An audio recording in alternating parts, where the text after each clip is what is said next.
This is sagebrush. See, it starts to seed in the fall time, and so you see these seeds here. But this lower one would be the flower, and that's the medicine part of it. I know what I've heard. If people want to come out to the land and get these types of medicines for themselves, it's important that you leave an offering.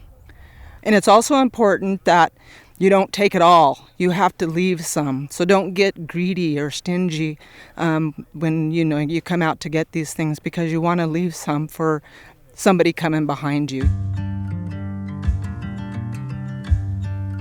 Our journey begins on a bus filled with workers and organizers from across the transportation sector, from mining justice organizers in Nevada to battery factory organizers from California, to auto workers making electric vehicles in Detroit, to bus mechanics organizing for safer workplace in Washington, D.C., to transit justice organizers from Buffalo and Portland fighting for people who don't drive, to Amazon delivery drivers organizing for better working conditions in Chicago, all of whom are affected by current transitions in the transportation system.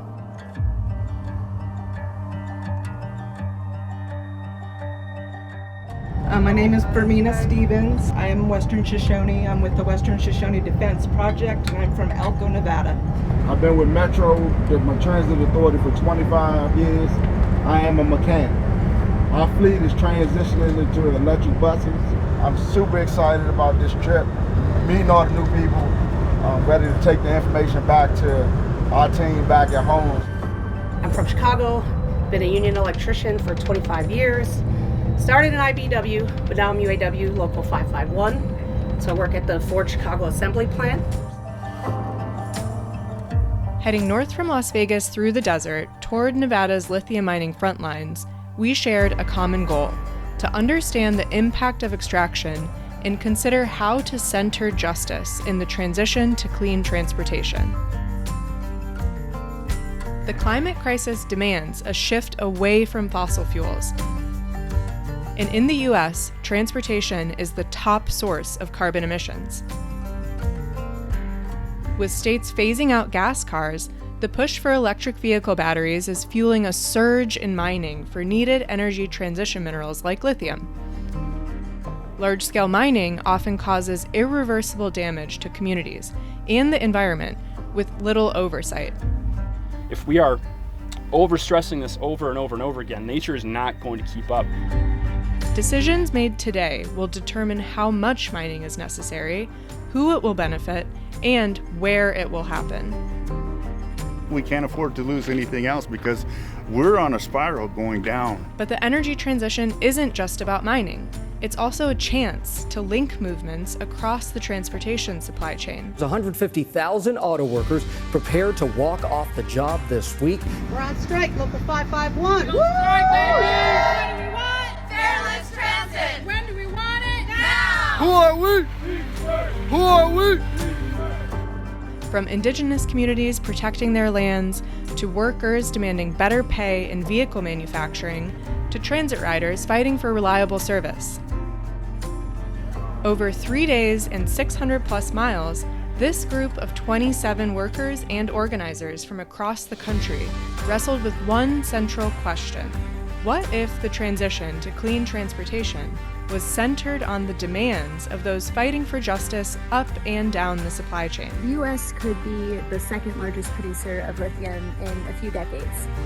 No, we cannot relax our process. In fact, if we're going to be mining more, we need better standards.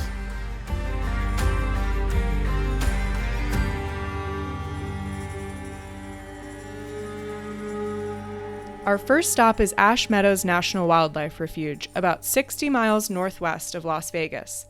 We are in the Death Valley region here. We're in the Death Valley watershed. It's also called the Amargosa River watershed. It's a miraculous place where ancient groundwater bubbles up in desert springs at thousands of gallons per minute, fed by underground drainage from an entire mountain range. Lithium test drilling is being conducted just a few hundred feet from the nearest spring. Welcome to Nevada for many of you, and more specifically, welcome to Ash Meadows. There are at least 26 species that only live here at the refuge. The refuge is only 23,000 acres big. It's the largest oasis in the Mojave. So to have 26 species that can only be found here is extraordinary. It is one of the greatest densities of local endemic species in North America. These conditions have taken thousands of years to reach this particular configuration. It doesn't even take much of a disruption to a spring like this in terms of chemical composition, temperature, salinity, all of that. A modest change could be significant enough to drive that species to extinction. The truth is, it's every form of extraction that has the potential to either disrupt or overstress that aquifer has to be of concern.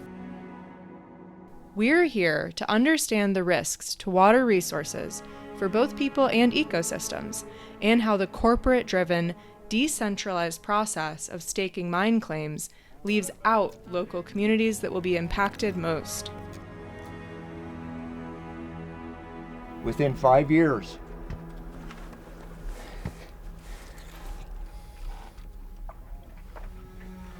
shit. I did it, didn't I? Yeah. It's okay. We understand.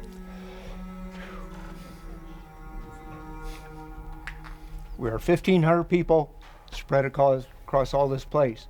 You look at my demographic, we have the lowest income, lowest graduation rates, property values, all that stuff. There are no benefits to us from this. The consequences to the rurals are never mentioned. Never. To mine that lithium, just the fuel, 500,000 gallons of diesel fuel. How does that make sense? They never look at the total equation. You need to take the equation from when they mine the product to make the product and put it out there to get the total cost. They don't do that. They're only going to the end. Yeah. Well, thank you for standing up for your people. This is my favorite place on earth. Awesome. This is my the place I've called my home for 10 years, and I love it here more than anything. And that's why I do this work, on a personal level.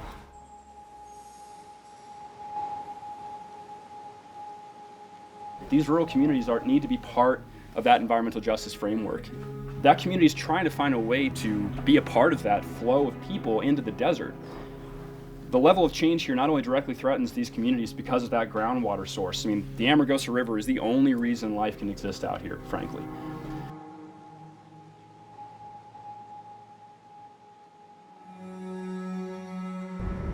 But I just wanted to really encourage everyone to think about what it would look like for a just transition to a renewable zero emissions economy that reduces exploitation, both of bosses, of workers, of corporations on the land, imperial empires like the United States on indigenous nations and across the world. Like, what is the world that we're trying to build? And it's not just a world where we're saying no to things. We also have to be thinking about new systems that distribute the burden of the transition in a way that improves the ways that we live, not keeps us in the same place that we are right now. The green transition offers an opportunity to rethink our transportation options. In addition to reducing mineral demand, a reimagined transportation system could also improve quality of life and reduce the cost of living for millions of people while improving conditions for workers across the supply chain. People that's sitting at the top, the billionaires and millionaires, they wouldn't have that money if it wasn't for us little people. That's right. Yeah. And I think watching in the last 6 years, we're tired. We're tired. And people started to take a stance and fight. And we want to fight issues collectively as a group.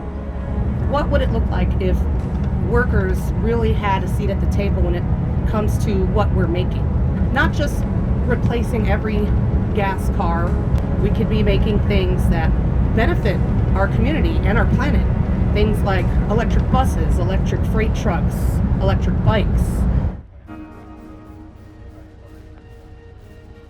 We continue north toward the evaporation ponds at Silver Peak Lithium Mine, the only active lithium production site in the United States. Here, mineral-rich brine is pumped at 10,000 acre-feet per year, evaporated to concentrate minerals, and processed to extract lithium into a usable form. There will be a solid product, which is probably going to be lithium and a number of other minerals like sodium and potassium, and then they'll have to dissolve that and then selectively crystallize out the lithium from that. So it's a multi-step process. So if you look straight, it's almost like a valley, sort of.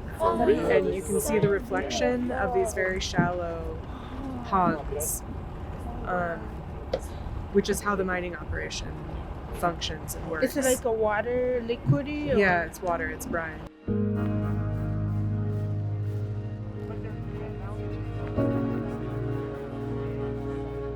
We're meeting with Joe Kennedy, former chairman of the Timbisha Shoshone tribe, to learn about his opposition to a lithium project at Rhyolite Ridge, just over the hills, and to hear how modern mining fits into the long history of the U.S. government seizing indigenous lands. I don't know if you guys noticed these ponds out here. This is the lithium plant here in Silver Peak. So what they do here is they kind of drill into the ground and get the water, and they pump it out and they put it in these ponds out here. So I guess they have to run the animals off, the birds and other things, because if they get in that water, they will actually die from the water because it's so toxic from the salts and minerals and stuff. So it looks really nice. You're like, oh, there's a lot of water here. But actually there is a problem with that process as well. Anyways, mining has been a really, really hard thing on indigenous people. In Fish Lake Valley, at first contact, there was 3,000 Shoshones there in that valley. They had irrigation systems, their own type of agriculture. In the early 1800s, through that area, they started exterminating the people because they wanted the water and they wanted every part of the best lands, the best water and such. So right now, there's probably less than 30 Shoshone left in Fish Lake Valley now. And that's how we're still treated. And that's the discrimination that we continue to face. And so we continue to challenge that.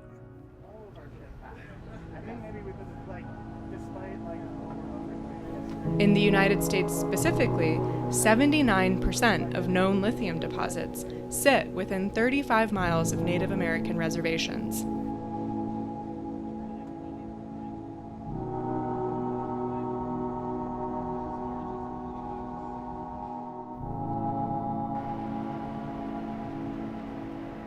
Good morning. Morning. Off to a new adventure.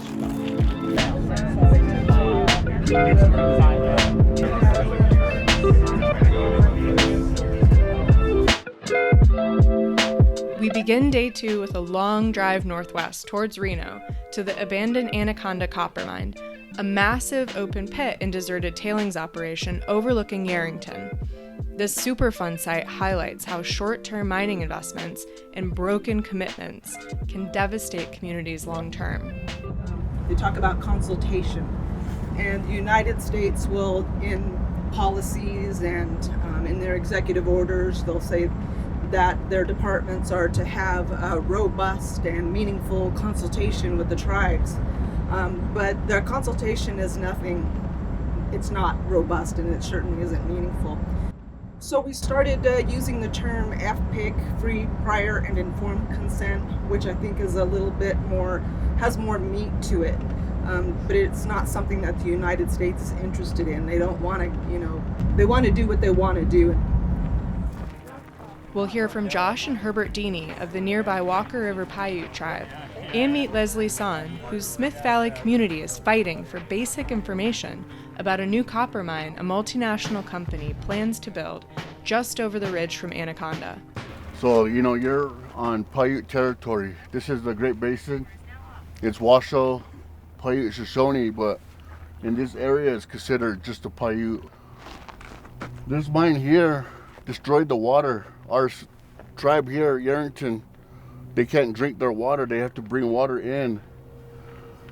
And it caused a lot of issues with cancer, tumors, a lot of health issues. We have Walker Lake, that's the sink of this river here. That's how we're named, a guy Tagata, from that fish that was there, trout. There's no more trout there.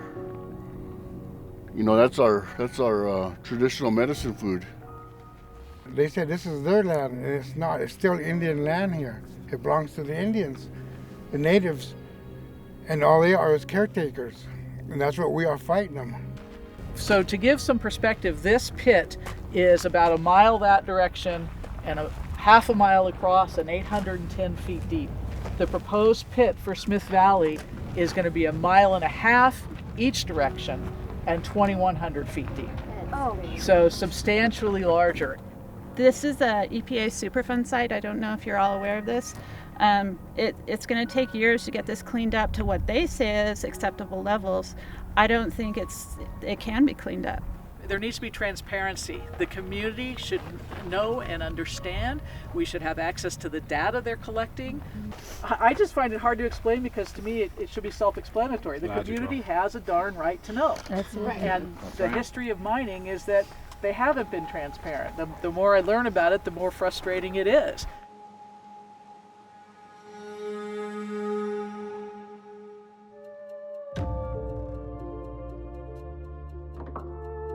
The real issue with these heap leach pads is after the mining is over with.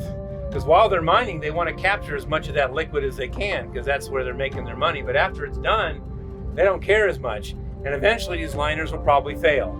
The question is, well, there'll still be toxic liquid draining by the time that they fail. And we don't really know the answer. We know in some cases that's definitely happened. But it's just, it's kind of, I guess, another big experiment in the Great Basin. As the sun falls over Buffalo Mountain, we stop at an overlook above the tailings operation for the Core Rochester Gold Mine to get a sense of the vast scale of modern mining operation. When you look beyond this site, the landscape is so beautiful, and it breaks my heart that they have ruined these beautiful mountains for something like mining. So greedy. So greedy. Algo que descoloca, ¿qué es esto? Acá en medio de un desierto hermoso. No, me entristece que nos cueste tanto salir del ciclo. You know, obviously it takes a toll on the planet itself, and just can't imagine what it looked like before all of this, you know, got to where it is now, and where it will be when, you know, they get the job done or whatever, you know.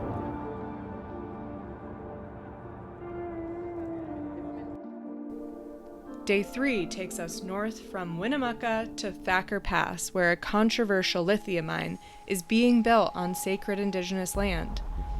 Financed by a $2.26 billion loan from the U.S. Department of Energy and a $625 million investment from General Motors, the mining company also has an offtake agreement with the car maker to purchase 100% of the lithium for the first 20 years. We'll speak with local rancher Edward Bartell, who's suing the mine company over water rights, and hear from Josh Deeney about the history of indigenous people on the land. So what the mine has done is they bought up farms and water rights off of farms, and then they're planning on transferring them across the river where it's going to dry up our ranch. And unfortunately, the mine has a lot of political connections, and there's this attitude of we're going to rush, we got to get everything approved. And the agencies don't provide really any oversight whatsoever of their studies. And when we complain to the BLM saying, hey, there's all these problems, what they do is they just turn any of my comments, they just turn them over to the mining company and let them respond. And in some places, they've dropped the water table. According to their own studies, they've dropped the water table over 100 feet. So, but yeah, I mean, clearly it's going to dry up our ranch.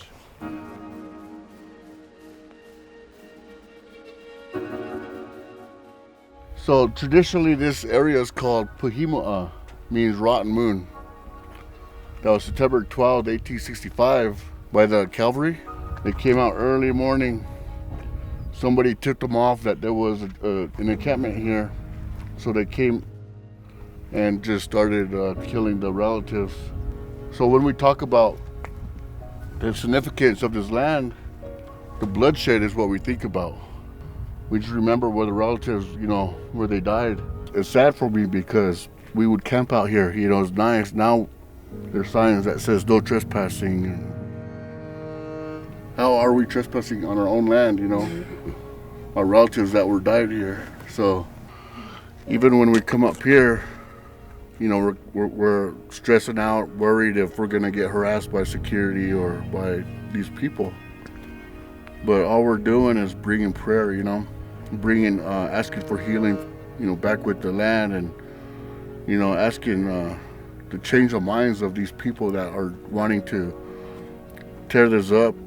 But our fight is in our heart, our spirit, and we're gonna continue this fighting, as long as I'm still alive.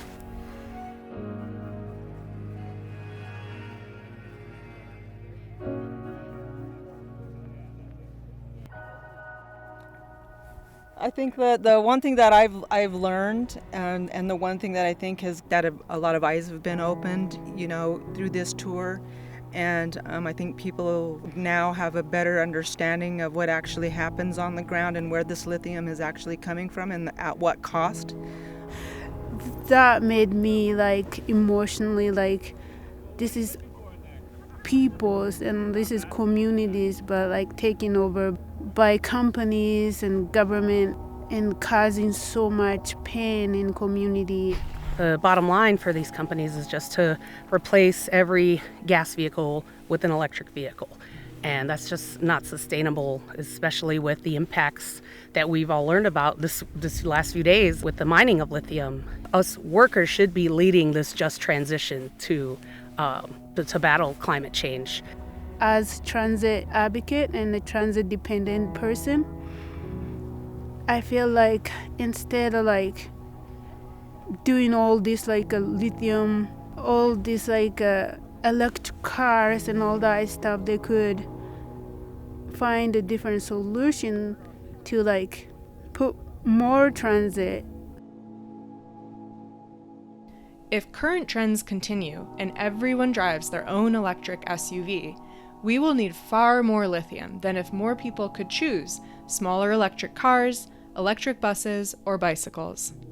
We want to educate our fellow UAW members about this and how there can be another way where workers are making the decisions, like you said, not necessarily one car per individual, better public transit options, high-speed rail even, car sharing even, or even just smaller cars where the companies are pushing these big trucks and vehicles that most workers that make them can't even afford.